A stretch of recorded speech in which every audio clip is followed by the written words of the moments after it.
বন্ধুরা আমার ছেলে পুজো দিচ্ছে দেখো স্কুল থেকে এসে।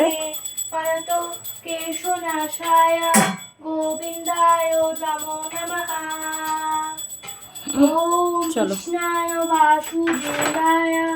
হরে পরমাত্মনে পরত কেশনাশায় গোবিন্দায় নমো নমঃ।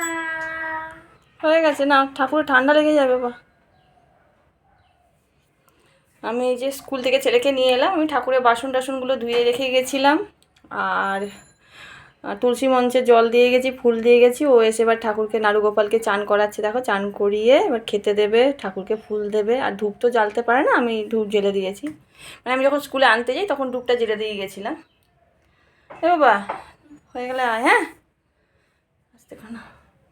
ওই যে উপরে দেখ জামাগুলো ধোয়ানো আছে বাবা, নিয়ে নেবে। হ্যাঁ চলো বন্ধুরা, চলো ওর খাবার এবার গরম করি। ও পুজো দিয়ে এসে খাবে, সে আধা ঘন্টা একটুখানি রেস্ট নেবে, তারপর আবার পড়তে যাবে। কেমন? চলো।